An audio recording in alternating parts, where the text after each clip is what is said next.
నల్లకలువ 54th chapter.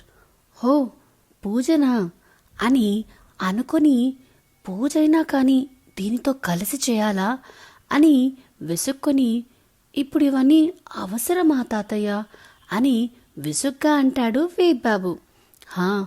అవన్నీ పెళ్ళైన next రోజు చేయాలి, కానీ పెళ్ళైన వెంటనే స్పృహ కోల్పోయిన పెళ్లి కొడుకువి కదా నువ్వు, అందుకే అప్పుడు చేయించడం కుదరలేదు అని వెటకారంగా అంటారు శోభన్ చంద్ర గారు. అంటే పెళ్లి కూతురు ఎవరో మీ అందరికీ తెలిసిపోయిందిగా, అందుకే కళ్ళు తిరిగి పడిపోయాను, మీరేమంటారో అన్న భయంతో. ఓ అవునా అని అందరూ దీర్ఘం తీస్తూ అంటారు. అవునవును అని తమాయించుకుని పూజే కదా చేసేద్దాం, ఏమంటావు నల్లపెళ్ళి అని అని నవ్వుకుంటూ అడుగుతాడు వేద్బాబు. మీరేమంటే అదే నా నిర్ణయం కూడా అని ఉత్తమ ఇల్లాలుగా మారిపోతుంది వైషు. అబ్బా, ఎన్ని నాటకాలు వేస్తుంది. రూమ్లో చూస్తే గయ్యాలితనంలో ఫస్ట్ ప్లేస్ ఇవ్వచ్చు, ఇక్కడ చూస్తే ఉత్తమ ఇల్లాలుగా ఫస్ట్ ప్లేస్ ఇవ్వచ్చు. ఏం చేస్తాం, ఇప్పుడు దీని టైం నడుస్తుంది. ఆడని, ఎన్ని నాటకాలు ఆడుతుందో ఆడని, నాకు ఒక టైం వస్తుంది, అప్పుడు చెప్తా దీని సంగతి అని మనసులో అనుకుంటాడు మన వేద్బాబు బయటికి అనలేక. సరేరా, ఆ రోజు ఎలాంటి పనులు పెట్టుకోకండి అని చెప్తారు. అలాగే అని బుద్ధిగా తల ఊపి తినడం అయిపోవడంతో హ్యాండ్ వాష్ చేసుకుని ఇద్దరూ కలిసి ఆఫీస్కి వెళ్తారు. హాయ్ నేహా, ఈరోజు కూడా అదే పబ్కి వెళ్ళాలి కదా అనుకుంటూ అక్కడికి వస్తాడు రాకేష్ బాబు. రాకేష్కి ఫస్ట్ నుంచి నిహారిక అంటే ఇంట్రెస్ట్, కానీ తను అతన్ని పట్టించుకోక ఇంకో పెళ్లి చేసుకున్న అతని ఇంట్రెస్ట్ మాత్రం పోలేదు. రాకేష్, వెళ్దాం, ఎలాగూ ఈవినింగ్ కదా వెళ్ళాలి, కానీ ఈరోజు కొంచెం త్వరగా ఇంటికి వెళ్ళాలి అని చెప్తుంది నిహారిక. ఎందుకు నేహా, మీ అత్తింట్లో నీకు ఆ మాత్రం ఫ్రీడమ్ లేదా అని వాళ్ళ మీద నూరిపోయడానికి చూస్తాడు రాకేష్. అదేం లేదు రాకేష్, వాళ్ళు నా కోసం కంగారు పడుతున్నారు అని అతనితో చెప్పి లేటుగా వెళ్ళి వాళ్ళతో మాటలు పడాల్సి వస్తుంది నాకు అని మనసులో అనుకుంటుంది నిహారిక. ఓ అవునా, మీ హస్బెండ్ అంటే నీకు చాలా ఇష్టం అనుకుంటా, చాలా హ్యాండ్సమ్గా ఉన్నారు కదా అని అడుగుతాడు రాకేష్. అసలు నిహారిక తన హస్బెండ్తో ఎలా ఉందో తెలుసుకోవాలి అనుకుంటాడు. ఇష్టమా పాడా అని మనసులో అనుకుంటూ పైకి మాత్రం చిన్నగా నవ్వుతుంది. తన పర్సనల్స్ బయటి వాళ్ళకి షేర్ చేసుకోవడం ఇష్టం లేక. అమ్మో, అంటే దీనికి దీని మొగుడంటే ఇష్టం ఉన్నట్టుంది. ఈ ప్రాజెక్ట్ టైంలోనే ఎలాగోలా దీనికి వాడికి గొడవలు అయ్యేలా చూడాలి అని మనసులో అనుకుంటాడు రాకేష్.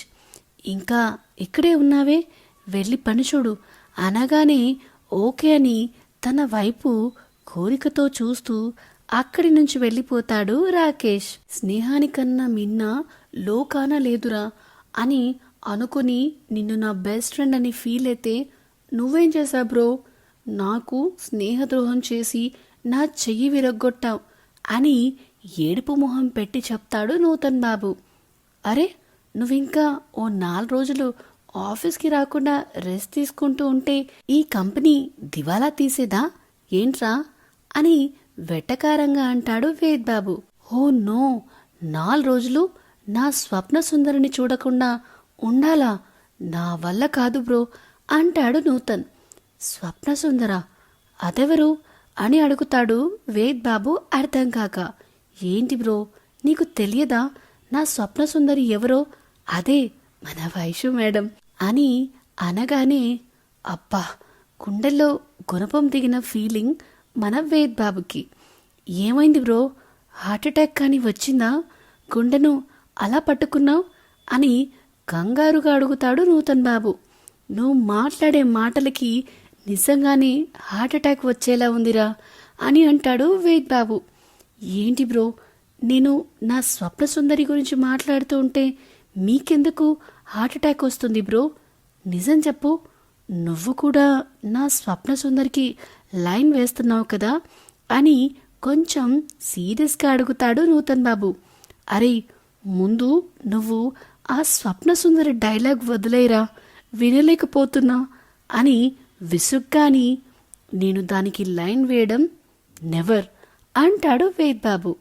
థ్యాంక్స్ బ్రో, ఎక్కడ నువ్వు నాకు పోటీగా వస్తావో అని భయపడిపోయాను అని ఎంట్రన్స్ వైపు చూడగానే వైషు లోపలికి వస్తుంది.